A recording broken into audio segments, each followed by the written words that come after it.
Hola, ¿cómo están? Buenas noches. Disculpen, tuvimos una situación con el internet y tuve que volver a iniciar.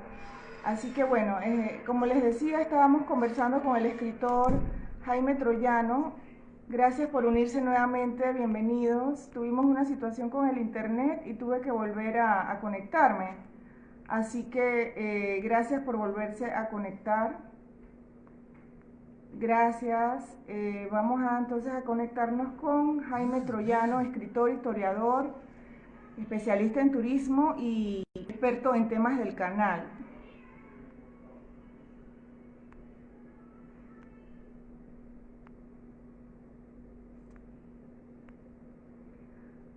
Hola a todos, hola, buenas noches. Tuvimos que reiniciar.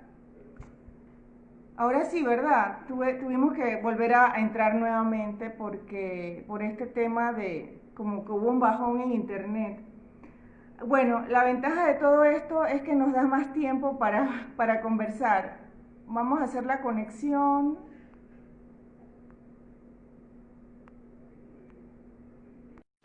Saludos a todos, buenas noches, bienvenidos.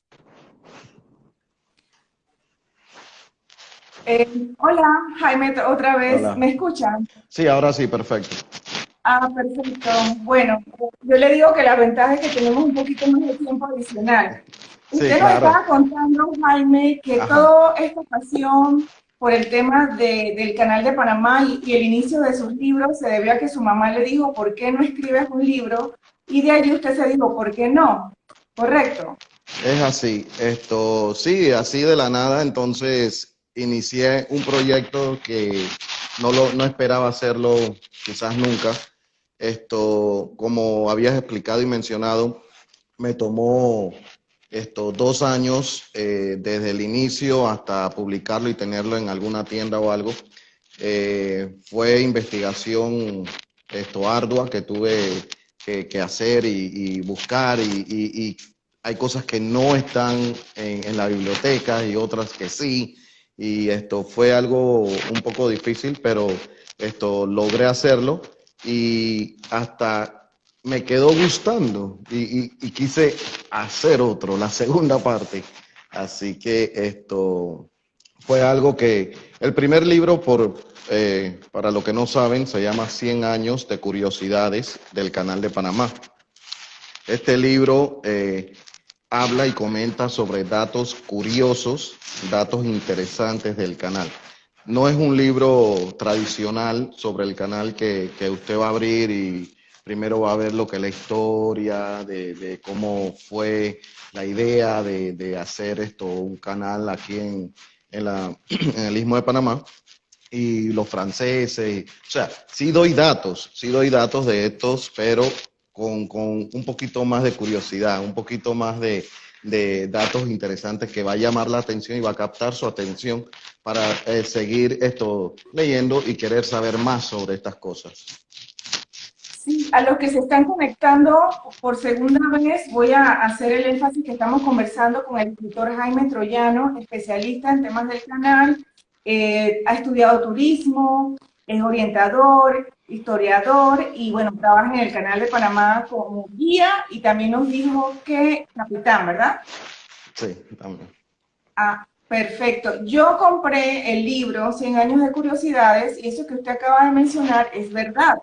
Yo empecé a verlo y hay curiosidades que a mí me llamaron mucho la atención y lo dice de una manera y va por temas. Por ejemplo, eso que le compartí hoy. Yo jamás me imaginé que Fernando de Lesseps tuviera 17 hijos. O sea, han hablado de él, de todas las cosas, que derrochó el dinero, que no fue buen administrador, etcétera. Sí, Y sí, cuando yo sí. dije 17 hijos, Dios mío, ya sé por qué no pudo administrar financieramente el tema, ¿no? Lo estoy tomando a relajo, pero son curiosidades. Incluso también me leí que la compuerta fue la parte como más difícil de hacer del Del canal. Y diseño. la Ajá. verdad es que lo recomiendo. Si me repite el nombre para que todos sepan qué libro es. Ok, el primer libro se llama 100 años de curiosidades del Canal de Panamá y el segundo libro se llama Realidades, mitos y leyendas sobre el Canal de Panamá. El primer libro solamente ahora mismo lo tengo en digital porque estoy haciendo la segunda edición. Se agotó totalmente. Y el segundo libro sí hay en El Hombre de la Mancha, que uno lo puede conseguir o a través de mi persona también lo pueden conseguir. Sí, yo compré la versión digital por PDF y la verdad me ha encantado porque siento que es una forma de también compartirlo con mis hijos, adolescentes, una manera muy divertida de conocer esos datos curiosos que usted acaba de decir, pues, porque a veces dicen que la historia es aburrida, pero no es Exacto. aburrida, es muy interesante. Yo quise hacer este libro, o bueno, ambos, de una forma que las personas le quisiera más. Hay personas que lo han comprado y me han dicho, terminé una página, pero quiero saber qué otro tema viene en la siguiente página, y así se van. Y me han dicho que se han leído el libro en 2 días o en un día. Porque le ha gustado tanto y los datos y lo apuntan y que si esto y que si lo otro. También es muy importante que lo he hecho para los estudiantes, para los turistas, y lo escribí en ambos, español e inglés, porque para aquellos que no podían leerlos, especialmente los turistas, está en inglés, ¿no? Entonces, eso fue mi objetivo, hacer que las personas quisieran saber más de la historia, y en este caso del canal, ¿no? ¿Y cuántos libros ya tiene publicado, Jaime? Bueno, yo tengo 2 libros, lo que mencioné, y tengo varios artículos que he escrito, uno para la lotería, la revista de la Lotería Nacional, y también tengo otro artículo en el Banco General, la revista en exclusiva virtual.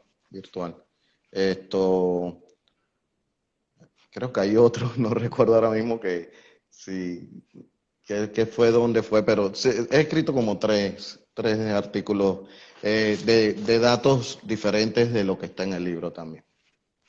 Y si alguien en este momento desea comprarle, ¿lo puede hacer a través de su Instagram? ¿Cómo Sí, lo podrían me contactar? pueden escribir directo al Instagram, y yo por supuesto le contesto, y todo lo hacemos a través en línea. No hay necesidad a menos que quieras el libro que tengo, impreso y firmado por mí, ¿no? Ya eso sería otra cosa, también me lo han solicitado, pero es el segundo Mm. libro que tengo disponible. Y Aquí, los dos en digital, versión digital, PDF.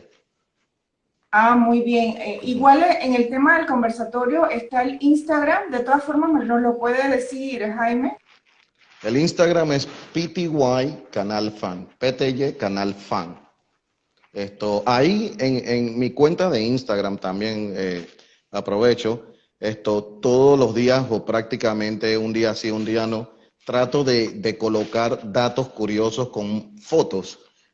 Algunas son narradas, otras son escritas, pero una vez ingresen van a querer también ver muchas de las cosas que he posteado o publicado, sobre la vía acuática. Hay veces que también comento de otros canales que mucha gente no conoce. La gente conoce el canal de Suez, pero he hablado de otros como lo que tienen en Estados Unidos, en Grecia. Hay muchos canales, pero bueno, los más famosos se puede decir que es el de Panamá y el canal de Suez, por decirlo. Pero los otros también tienen mucha importancia a nivel mundial. De todas las curiosidades que usted ha leído e investigado, ¿cuál es la que a usted le ha impactado o llamado más la atención? Eh, Bueno, me gusta mucho sobre la Segunda Guerra Mundial, qué sucedió en el canal. Pero, sin embargo, de todo lo que yo comento, siempre le busco algo más, y me queda gustando. Pero el tema que más me llama así la atención es sobre la Segunda Guerra Mundial, donde he comentado varias cosas sobre posibles ataques, sabotaje con el canal de Panamá. Muchas personas yo le he comentado sobre uno que tenían en plan los japoneses. Los japoneses habían construido unos submarinos muy modernos para la época, estamos hablando de 1941, 42, donde ellos pensaban venir en estos submarinos que eran enormes comparados con lo que existían en ese momento, y estos tenían un tipo hangar donde tenían 3 aviones. Entonces era un submarino portaavión en una forma, donde estos aviones podían salir a despegar y entonces podían atacar lo que eran las esclusas de Gatún, en este caso, que eran las que pensaban atacar, y bombardear. ¿Dónde voy con todo esto? Sí, habían planes para hacerlo en la Segunda Guerra Mundial. ¿Cómo los japoneses sabían dónde atacar, qué objetivo atacar dentro del canal? Bueno, también comento en los libros o en otros, en mi cuenta de Instagram, sobre el único japonés que trabajó para la construcción del canal. Él era un ingeniero y él trabajó mucho en lo que era la esclusa de Gatún, vio mucho de los nuevos métodos para construir con cemento y arena y agua y la grava, vio toda esta técnica, se quedó muchos años aquí y luego regresó a Japón. Pero se llevó, por decirlo así, de souvenir, muchos de los planos que se lo dieron. Y él, para la Segunda Guerra, el gobierno de Japón lo obligó a ceder estos planos para ellos poder construir una réplica de las compuertas de Gatún de madera y así poder Wow. practicar con bombas de plástico y poder más bien afinar el tino que tenían como objetivo, ¿no? Todo esto, claro que sí, yo lo explico con más detalles sobre los submarinos, qué tipo de avión utilizaban estos submarinos y de dónde y cómo querían llegar. Por supuesto, nada de esto pasó, porque ellos fueron interceptados en el sur Pacífico antes de comenzar su recorrido a Panamá.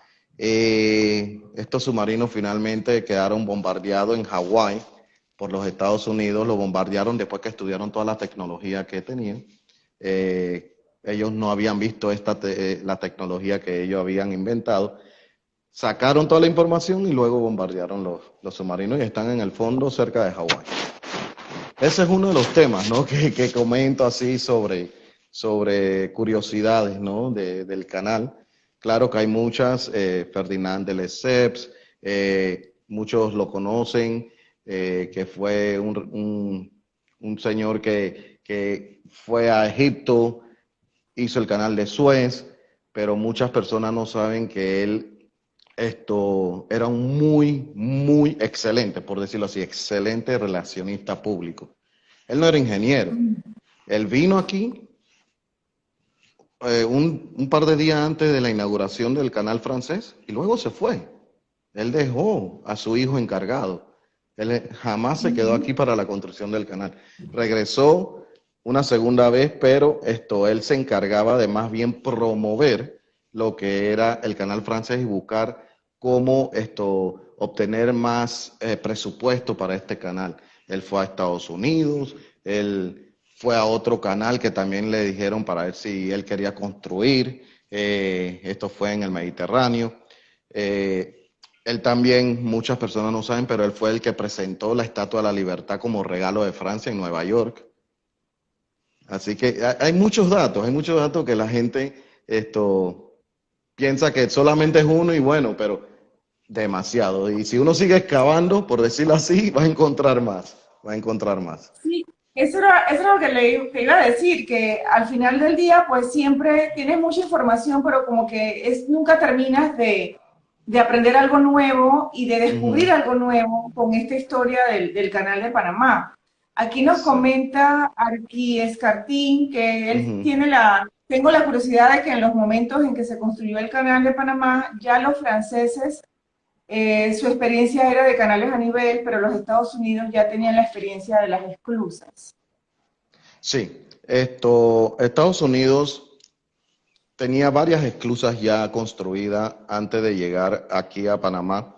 El cuerpo de ingenieros de la Armada de Estados Unidos fue los que se encargaron de esta obra y fueron los que se encargaron de otras obras en Estados Unidos, por ejemplo, en el río Mississippi. El mismo señor jefe encargado de la obra, Goethals, él trabajó en unas esclusas que se llamaban Muscle Shoals en Estados Unidos, donde él dirigió la obra.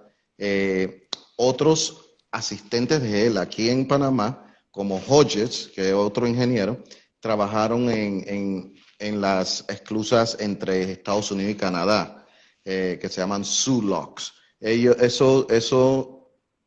tomaban mucho y los llamaron por esa misma razón, porque ya tenían la experiencia de estas esclusas, aunque no eran el tamaño que se iban a construir aquí en Panamá, porque recuerden que las esclusas que se construyeron aquí en Panamá fueron las esclusas o la estructura de hormigón más grande del mundo en el momento.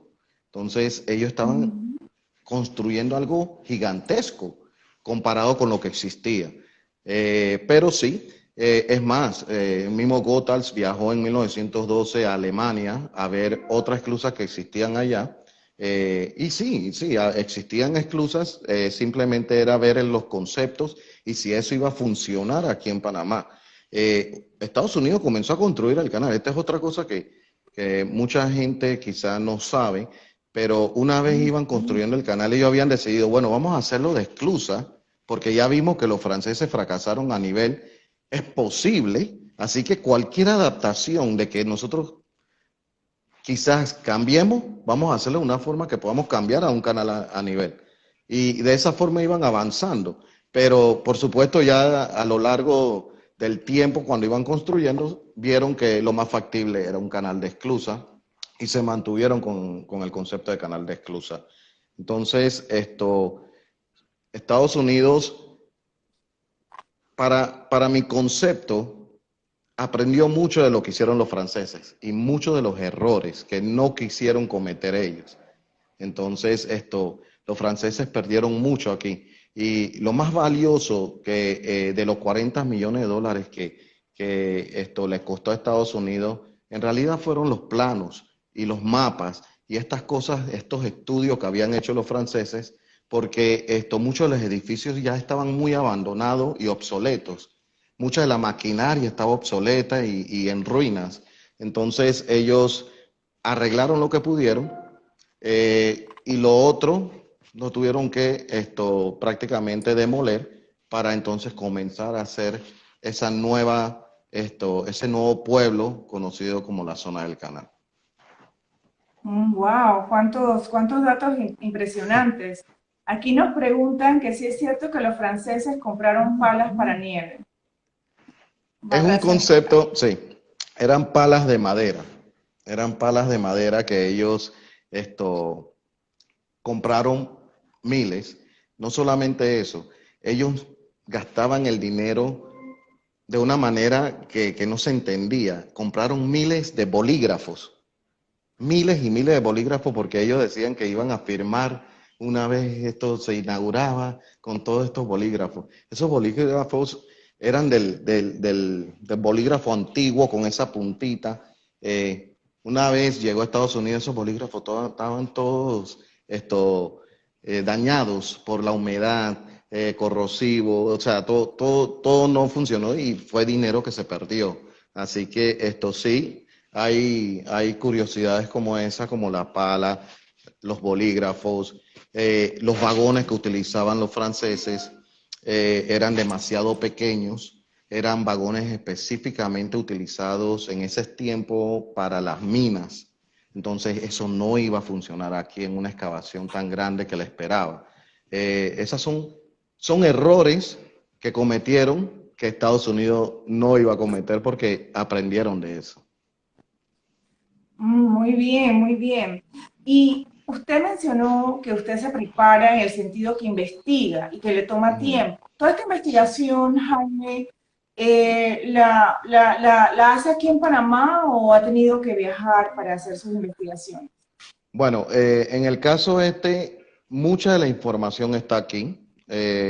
Básicamente, un 95% es de aquí.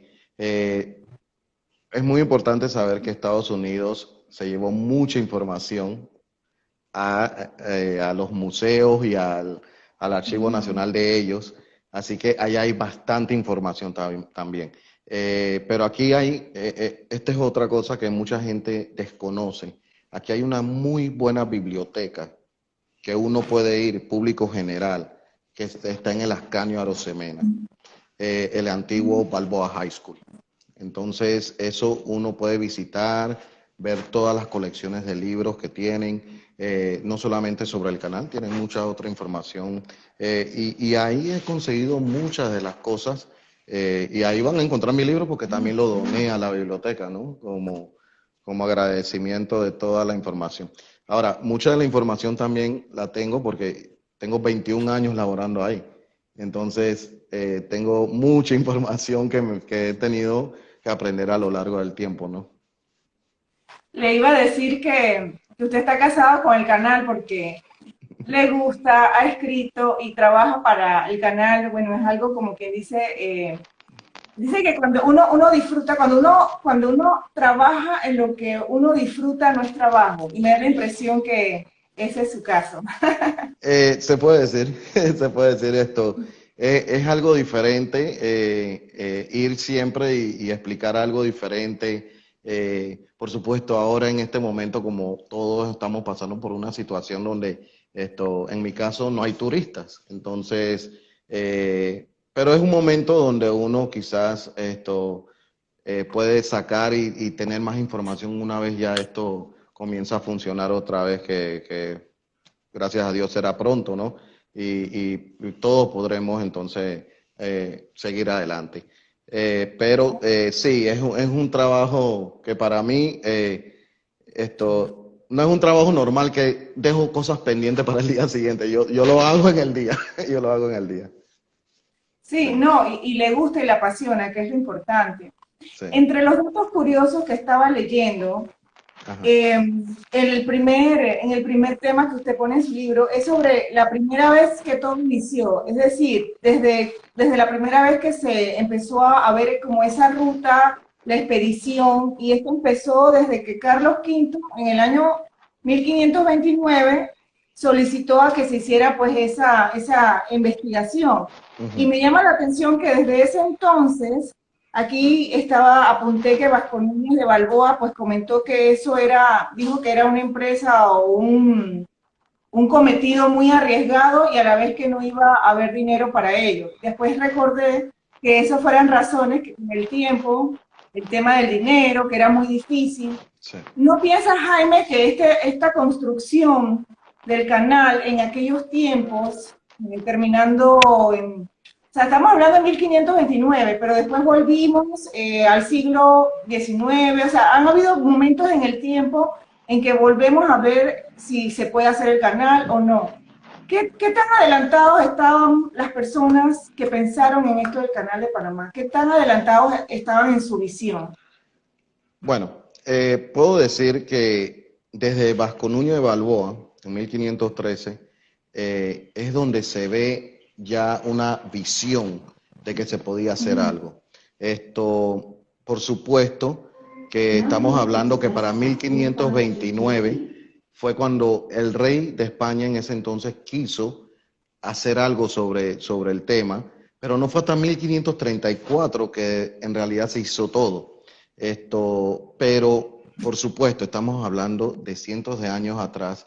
La tecnología en ese momento jamás iba a dar para construir semejante obra en ese entonces. Solamente cruzar el istmo, como lo hizo Vasco Núñez de Balboa, fue una odisea. Y él no lo hubiera hecho si no hubiera sido por los indígenas de aquí de Panamá. Entonces, por eso pasaron muchos años, cientos de años, para poder entonces lograr algo. Y aún así fue otra odisea hacer el ferrocarril, que se convierte en el primer ferrocarril transcontinental en el mundo, que cruzaba de un océano a otro. Pero eso fue otra odisea donde murieron muchas personas. Fue un ferrocarril que se quería hacer para el correo de los Estados Unidos, mover personas y mover esas personas en realidad que querían venir de la costa este de Estados Unidos, de Nueva York, de estos estados, cruzar el canal, perdón, el ferrocarril, y luego tomar otro barco hacia California por la fiebre de oro que se había despegado allá en California, ¿no? Esto son cosas que hacía la gente. Habían otras rutas, pero la más fácil, la más segura era utilizar el ferrocarril de Panamá. ¿Por qué digo la más segura? La más segura en que no te iba quizá a pasar nada, porque el ferrocarril de Panamá estaba custodiado por los Texas Rangers, que eran seguridad de la época, que lo habían reclutado para cuidar el tren. Y ni una onza de oro que vino de California y pasó por Panamá se perdió debido a estos Texas Rangers que custodiaron y le tenían hasta miedo los ladrones a esto porque enseguida lo colgaban a cualquier ladrón que se acercaba. Así que ellos protegieron mucho lo que era la carga y las personas que pasaban por el ferrocarril. Iba a comentar también que muchos hablan de los muertos sobre la construcción del ferrocarril, qué se hicieron con ellos. Bueno, muchos de estos muertos, como lo comento en el libro, estos fueron donados o hasta vendidos a hospitales o médicos, porque esto era una manera de poder estudiar la medicina y no se sabían quiénes eran las personas. Entonces ellos decidieron en ese momento, bueno, tenemos que hacer algo, vamos a sacarle provecho, y le sacaron provecho en realidad de esa forma, que dudo mucho que eso pase en el presente, pero en esos tiempos Porque quizá... estamos hablando, según los números, de 10.000 trabajadores, o sea, era Sí, una cantidad enorme de cadáveres. Y exactamente. obviamente, no recuerdo bien el nombre, pero el doctor que pensó en esto, él dirá, bueno, con esta situación así, pues hay que sacarle Ujú. una oportunidad y eso, como os dijo, ¿no? Lo vendió o lo donó a las universidades para temas de De clases. medicina, de clase, exacto. El ferrocarril también, aparte de eso, tuvo un costo de alrededor de 8 millones de dólares en aquel entonces. Bastante costoso para la época, estamos hablando de 1855. Y fue una de las empresas que tenía la acción más alta en Nueva York, porque lo utilizaba demasiada gente. Mucha gente utilizó el ferrocarril de Panamá. Hasta que en 1869 se construye el ferrocarril de costa a costa en Estados Unidos. Entonces ahí comienza a descender lo que es el ferrocarril de Panamá. Pero bueno, en 1869 fue otro año muy aclamado para los franceses, porque el canal de Suez se inaugura en 1869. Y entonces esto es donde Ferdinand de Lesseps comienza a buscar otros horizontes para ver dónde se construye el próximo canal en ese momento, ¿no? Así es. También me imagino que también piensas, yo leí el libro del doctor Juan David Morgan, el Caballo de Oro, y ahí Ujú. está pues toda la historia del tema de la construcción del ferrocarril, que muchos dicen que fue la antesala a la construcción del Canal de Panamá. ¿Piensas lo mismo? Sí, sí, porque fue un trabajo muy arduo para muchas personas. Vinieron de las Antillas también para poder construir el ferrocarril. Los chinos que vinieron, y fue algo difícil porque ellos no tenían dónde ir. O sea, donde estaban trabajando, ahí mismo tenían que quedarse, ver cómo comían. O sea, fue algo, y la selva, estamos hablando de selva, donde tenían que estar cortando eh, mucho monte, muchos árboles, y no solamente eso, la lluvia. O sea, es lo mismo para la construcción del canal. Las personas pasaron mucho trabajo, demasiado trabajo, y yo pienso que se le debería dar un poco más de honor a estas personas que vinieron específicamente de las Antillas para poder construir estas obras que tenemos hoy en día en Panamá. Sí, yo de hecho me pongo a pensar si estos trabajadores que fallecieron por las enfermedades, por la selva, por los mosquitos y todo, hoy vieran, pues claro, lo que, en qué se construyó el canal, pues definitivamente sentirían mucho orgullo y hay muchos héroes, ellos son los héroes de ese entonces, Exacto. porque fueron los que se atrevieron a hacer algo en ese momento, en esa época, y para eso se veía como algo imposible, tanto el ferrocarril como el Exacto. canal. Así que la verdad que estamos muy orgullosos de todos los trabajadores y sé que hay familiares que tuvieron pues sus abuelos, sus tatarabuelos, siempre hay como Claro que sí. alguna familia que alguien estuvo relacionado en la construcción del canal. Claro que sí. Y nosotros Así hemos es. quedado con mucha de la cultura, ¿no? De tantas etnias y países, personas de diferentes países que vinieron para ambas construcciones, ¿no?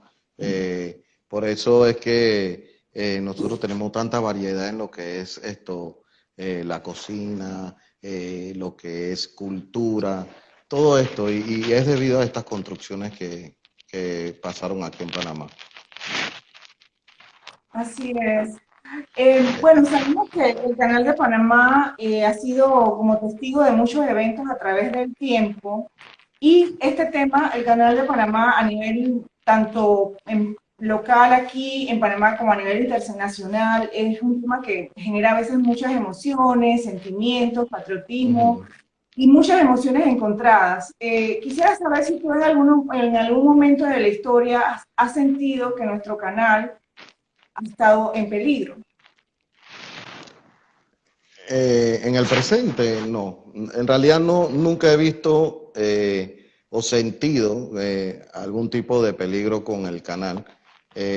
Quizás, como había comentado, quizás para la Segunda Guerra sí tomaban muchas precauciones para eso. Y esos detalles quizás lo van a poder ver en el libro de muchas cosas que hicieron para proteger el canal. Pero en el presente, prácticamente el canal, uno, desde que se transfiere el canal a Panamá, nosotros hemos manejado el canal hasta mejor, puedo decir, mejor que Estados Unidos. Convertimos un canal de estrategia militar a lo que es hoy en día un canal rentable. Entonces, el canal se mantiene ofreciendo el servicio y hasta mejor a todos esos clientes que quieren utilizar el canal. Se mejoró el canal ampliándolo para que esos barcos que se estaban construyendo de grandes dimensiones que no iban a poder usar el canal, ahora sí lo pueden utilizar con estas nuevas esclusas. Estos barcos, por supuesto, deseaban tener otra ruta porque recuerden, las opciones no son muchas. O te vas alrededor de Sudamérica o utilizas el canal de Suez, más largo, más combustible, la economía de escala que ellos utilizan entonces no va a funcionar. El canal hizo posible muchas cosas para ciertas rutas, no todas, porque no, o sea, lo que usan el canal de Suez también tienen sus propias rutas, así que hay que ver primero cuáles son los que usan y cuáles no, pero esto claro que hizo posible hacer que el canal diera más ingresos a lo que es Panamá, en este caso, ¿no? Y desde el año 1999, cuando se transfiere a Panamá, el canal constantemente, anualmente, ha dado cada vez más ingresos a lo que es el gobierno nacional. Si no me equivoco, para el año fiscal que pasó, se dio o se reportó al Tesoro Nacional sobre 1.7 mil millones de dólares que el canal tenía como ganancia y se reporta al Tesoro Nacional. Ah, muy bien. Sí, no, te lo preguntaba porque siempre cuando pensamos que cuando hay pasa algo en otras latitudes, Ujú. nos preguntamos que si el canal está en peligro, pero afortunadamente y gracias a Dios, pues no nos ha tocado vivir ningún tipo de situación Mm, adversa que atente contra ello. No, para nada en el presente no. Ni en años anteriores ha pasado nada por lo que esto uno se tenga que preocupar. Lo que sí puedo decir ahora que mencionas algo así, para el año 2001, si no me equivoco, para las Torres Gemelas, sí se Ujú. trató de asegurar o proteger más el canal en la forma de tener varios países que trabajan en conjunto, incluyendo Panamá, para proteger el canal en caso dado de un ataque. Pero esto, muy seguro por ahora. Y con toda la situación que estamos pasando, los barcos siguen pasando. Eh, Estamos entre 25 o 30 barcos diarios. El promedio es 35 a 40. Y esto es continuo. Tránsito continuo día y noche. Desde el año 63, día y noche pasan los barcos. Antes del 63, 24/7. 24/7 del año 63. Antes de eso, del año 63, el canal funcionaba solamente por espacio de 12 horas con la luz del día. No significa que no habían luces en el canal. Sí, habían luces en todas las esclusas, en algunas instalaciones. Lo que no había eran las luces o lámparas dentro del corte Culebra y en otros sectores para los tránsitos de noches, pero una vez se instalaron, entonces los barcos comenzaron a transitar día y noche. Esto desde el 63. Ah, muy bien. Bueno, quiero compartir también con los lectores dos curiosidades. Una de estas la encontré en tu libro, que habla Ajá. sobre el peaje más económico, que fue en el año 1928 por Richard Halliburton, Ujú. que atravesó nadando las 49 millas, 80 kilómetros, y la proeza le tomó 8 días. Solo pagó 36 centavos de dólar, Exacto. equivalente a 63 kilos de peso. Sí, él nadó el canal. Yo en mi cuenta tengo como 2 o 3 episodios de esta historia. Él no fue el único que ha nadado el canal. En realidad los Ujú. primeros comenzaron en el año 1913, antes que el canal comenzara a funcionar. Y la primera dama y la única dama nadó el canal en diciembre de 1913. Entonces, él sí fue el único que solicitó para poder pasar por el canal, transitarlo como si fuera un barco. Entonces a él lo tuvieron que pesar, medir y ver cuánto se le iba a cobrar. Eh, Él primero también estudió el área. Él tenía que ver cuáles eran los peligros que se iba a encontrar. Hay muchos cocodrilos y todas estas cosas que pueden afectarlo al nadar.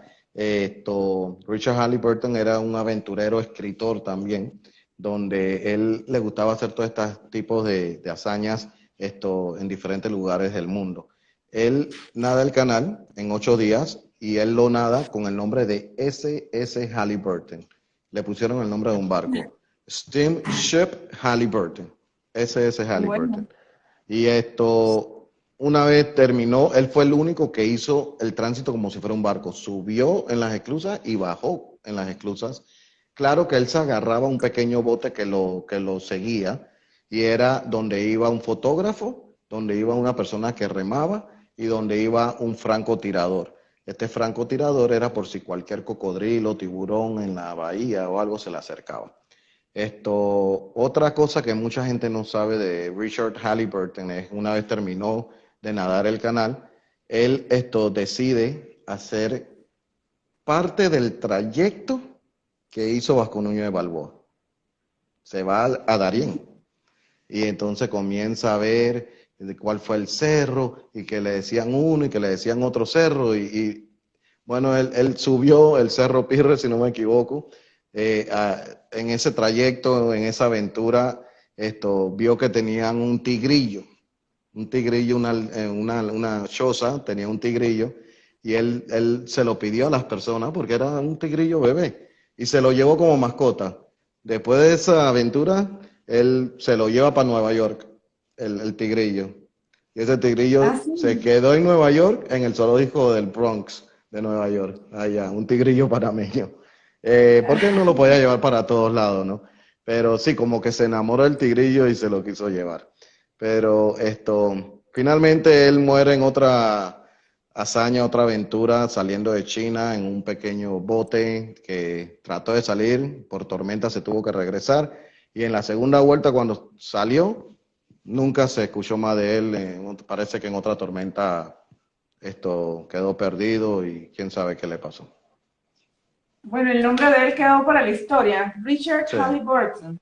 Voy sí. a, voy a buscar más información de él. No Sí. sabía Él esta tiene, parte que él nos tiene, si acaba no de me decir. equivoco, 3 libros que escribió ¿Sí? de todas las aventuras que él hacía. Y muy interesantes, son muy interesantes los libros.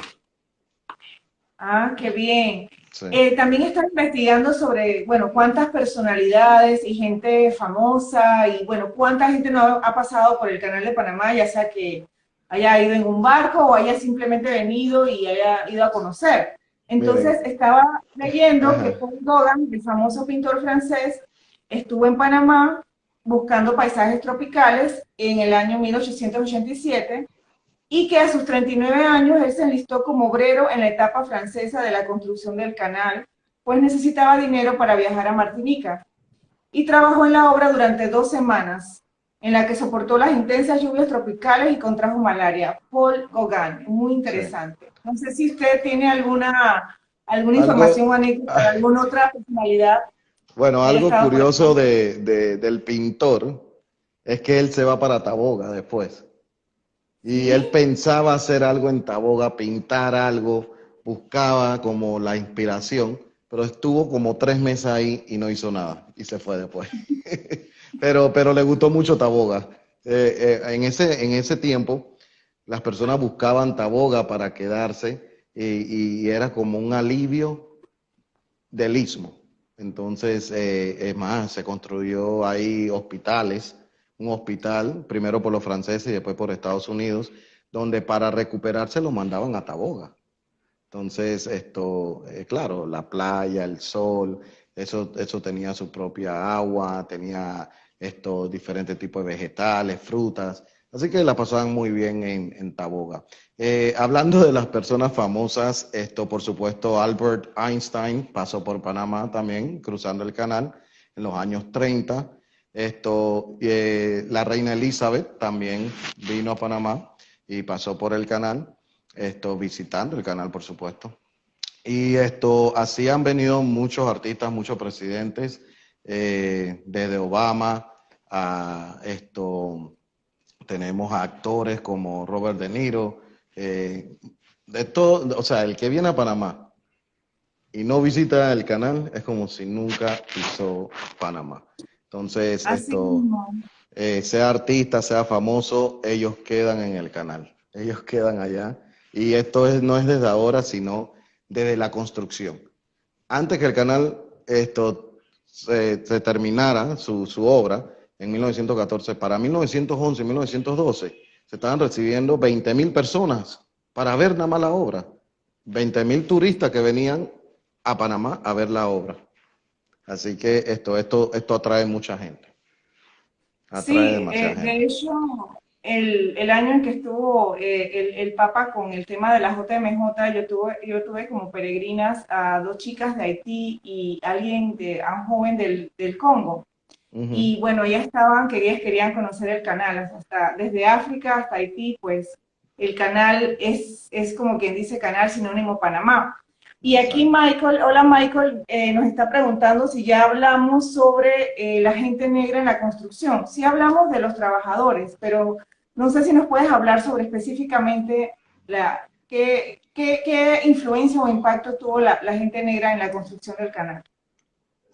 Bueno, miren, es un tema bastante largo, bastante información, pero para hablar sobre eso, primero tenemos que iniciar que ellos fueron en realidad lo que se le debe dar las gracias, el honor de que tenemos el canal aquí.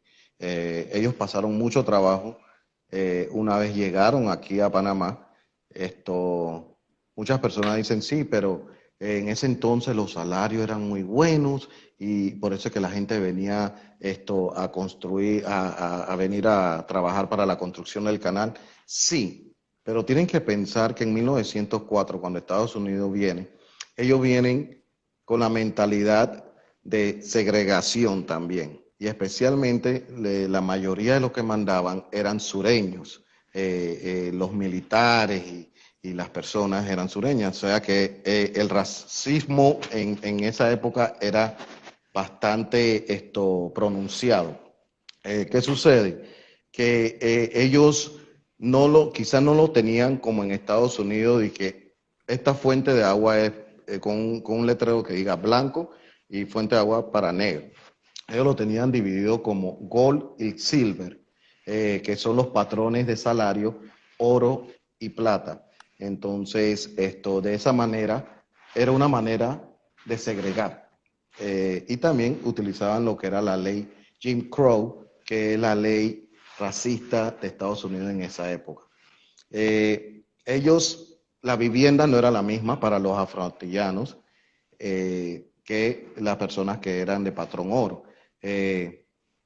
Al comienzo fueron hasta carpas que se utilizaban como campamentos cerca de las excavaciones porque no habían edificios, o sea, tenían que comenzar a construir.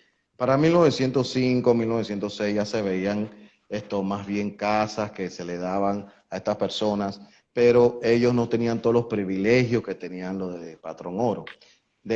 Aún así, ellos seguían trabajando. Ellos, muchos no se enfermaban según los libros, pero igual se enfermaban de malaria o fiebre amarilla. Y la medicina que se daba en ese entonces, que se llamaba quinina, para la malaria, más bien lo volvía sordo a muchos de ellos. Entonces, le afectaba la audición. Y muchos morían de la manera de que cuando sonaba el silbato, que iban a hacer una explosión con dinamitas, no lo escuchaban. Entonces es donde venían los accidentes. O si estaban en la línea de ferrocarril, no escuchaban el ferrocarril venir y entonces pasaban los accidentes. Pero cosas así, ¿no? Y las cocinas para ellos eran diferentes a las cocinas de los patrón oro. Aún así, ellos lograron llevar a cabo todas las tareas que se les daban. Llovía, tenían que mantenerse en el trabajo, haciendo lo que tenían que hacer. Salía el sol igual. Trabajaban 8 a 10 horas al día en ese entonces. Sí, ganaban 10 centavos la hora, quizás $1 al día. Quizás era bastante dinero comparado a una persona que trabajaba la caña en Barbados. Pero de ese dinero tenía que sacar para lo que era el hospedaje, para lo que era la comida y lo poco que le quedaba entonces poder mandar a las familias en sus lugares de países, ¿no? Entonces, sí, fue algo bastante, que eso tomaría todo Sí, sí, una claro, es sección, un ¿no? tema extenso, pero lo que sí Sí, le puedo decir es que nunca he leído en ninguna literatura que estos trabajadores de diferentes, de las Antillas, de Europa, nunca he leído que eran perezosos o que no les gustaba no, trabajar, siempre era una disciplina y unas ganas a pesar de todas esas precarias condiciones que usted menciona. sí, Así que definitivamente que ellos son los héroes de esta construcción del canal. claro que sí. Y quería también preguntarle, nos quedan como unos 12 a 13 minutos, que si piensas o consideras, Jaime, que habrá una tercera expansión del canal de Panamá. Bueno, eso se le llamaría en realidad un cuarto juego de esclusa. Eh, Ujú. Todo es posible. Todo es posible. Yo no digo que sí o que no, pero todo es posible. Y si la necesidad, la demanda lo requiere, podrían buscar la forma de hacerlo. Claro que sí, pero todo depende de la demanda y cómo se maneja la carga a nivel mundial para ello decidir entonces qué hacer, ¿no? Pero sí se puede, sí se puede. Hace unos Claro. años, hace unos años hace 5 años atrás quizás, querían hacer uno por Nicaragua nuevamente, los chinos. Entonces, claro que eso nunca se dio porque solamente se quedó en estudios y el multimillonario chino que quería hacerlo, entró en varias polémicas donde nunca terminó lo que pensaba hacer. Pero de que se puede hacer otro canal en otro país o se puede hacer un cuarto juego de club, sí, claro que sí se puede. Sí se puede. Claro, así es, porque como todo está evolucionando, es parte de lo que puede ocurrir según las necesidades. Es Sí. así. Yo quería también compartir una frase de Vasco Núñez de Balboa, casualmente, que vi que en una carta que le dirigió al rey Carlos V en 1513, buscando frases del canal, y esta me llamó la atención. Dice él, sugiero la idea de excavar una vía acuática para unir ambos océanos, ya que una vía natural es un estrecho muy dudoso. Así que me llamó mucho la atención esa frase de Vasco Núñez. Y bueno, todo inicia desde allí, ¿no? Desde allí todo inicia. Sí, claro, porque él fue el primer europeo español que vio que había otra posibilidad de hacer algo una vez conoció el Mar del Sur. Entonces, por supuesto, ¿no? Las ideas comienzan a caer y específicamente para ellos que querían mover especialmente oro de otros lugares, fue lo más adecuado. Por supuesto, ellos no construyen un canal, pero sí construyen el Camino Real y el Camino de Cruces, que fue excelente para ellos en lo que ellos pensaban o estaban haciendo en ese momento de las cargas que tenían que trasladar, ¿no? Así que Y Jaime, sí. otro dato curioso que vi en su libro, que Ujú. no lo he terminado, pero quedé por la mitad y la verdad, después, ahora termino de este live y quiero seguir con el tema, porque definitivamente es un texto que hay que leer para conocer más del canal de una forma diferente, curiosa y divertida. Decía que había más de 61 millones de libras de dinamita que utilizaron para la construcción. Eso me llamó Ujú. mucho la atención ahora que usted habló de dinamita. Sí. Eh, se- Impactante. sí, es una enorme cantidad de TNT que se trajo a Panamá para poder, el gran problema del canal o la parte más difícil fue el corte Culebra, porque la formación topográfica que hay en ese lugar es roca y también una especie de tierra o lodo arriba o viceversa, abajo de la roca. Entonces, dinamitaban y dinamitaban por sectores para poder remover esa roca y esa tierra. Mucha gente quizás se pregunta, bueno, y toda esa tierra y toda esa piedra que utilizaron, que se excavó, ¿qué hicieron con eso? ¿Qué hicieron? Bueno, en la época de la construcción del canal, se hicieron varias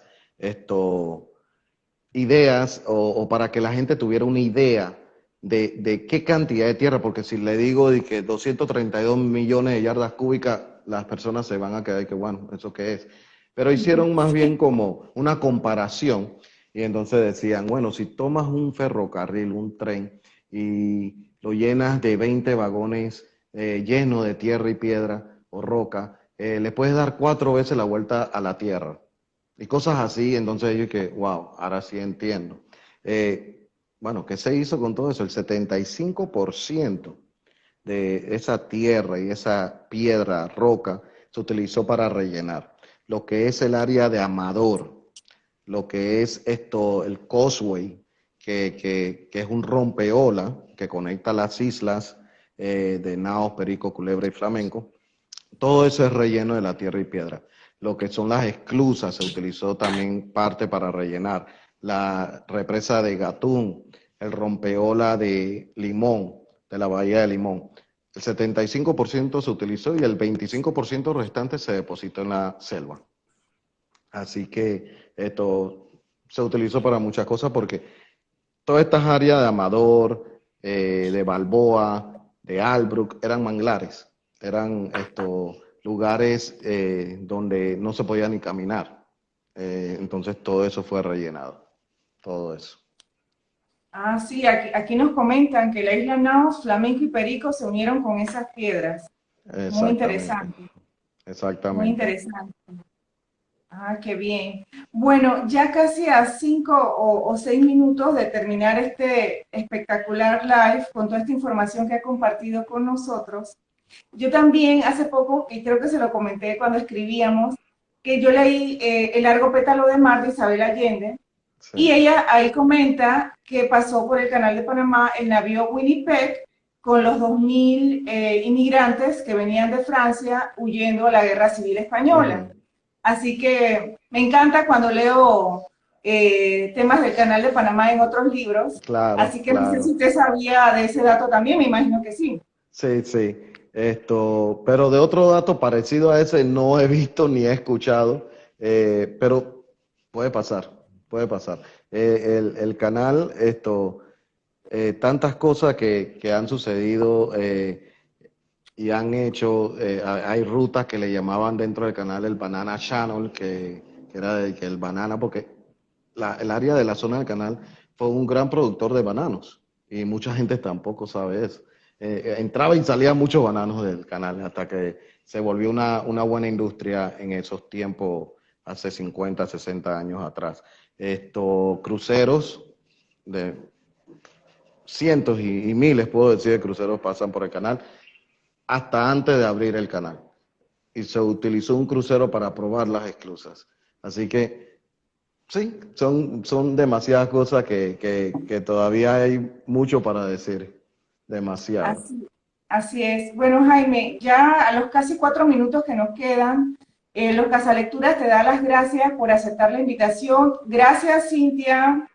Cintia tiene mucho que ver con este live, así que le mando un saludo y un abrazo. Quiero, por favor, después de este live vamos a hacer un post con una pregunta con ya que ya la respuesta la ha compartido Jaime en este live. Este es nuestro obsequio, La Piedra de la Isla, de la gran escritora Tatiana Pretel, para que estén pendientes al post que vamos a hacer después del live. Y para cerrar, Jaime, y agradecerle Ajá. compartir con nosotros todos estos fabulosos conocimientos, ¿cómo consideras que podemos estimular la lectura e investigación con respecto a la historia del Canal de Panamá, datos e información para nuestros niños y jóvenes? ¿Qué recomendaciones nos das para estimular esto, para que también jóvenes aprovechen todo lo que tiene que ver con la historia del canal?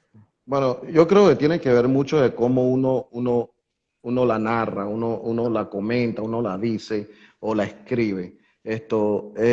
Pienso yo que hay momentos donde uno tiene que hacer ese cambio para poder atraer estos que no están leyendo o que no tienen el hábito y de una manera u otra, donde tú le das algo que le gusta, lo van a seguir haciendo. Entonces, yo creo que de alguna forma yo estoy tratando de hacer ese cambio para que especialmente los jóvenes puedan adquirir esos conocimientos que tengo, ¿no? Y que lo puedan compartir. Es una cadena y que todos los panameños podamos comentar estas cosas que tenemos un tesoro enorme en historia. Así que esa es la manera de que escribir o narrar o decirla para que estas personas tengan un interés más allá.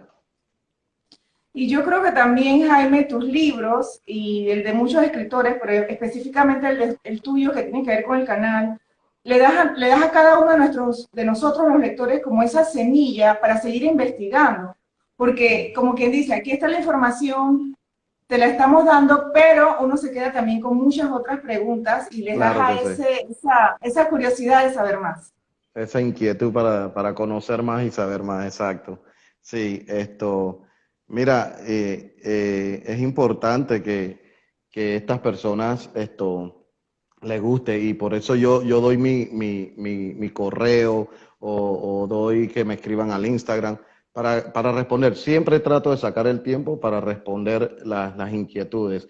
Y vuelvo y repito, a estas personas que no me siguen, síganme y van a ver que van a aprender bastante y es más.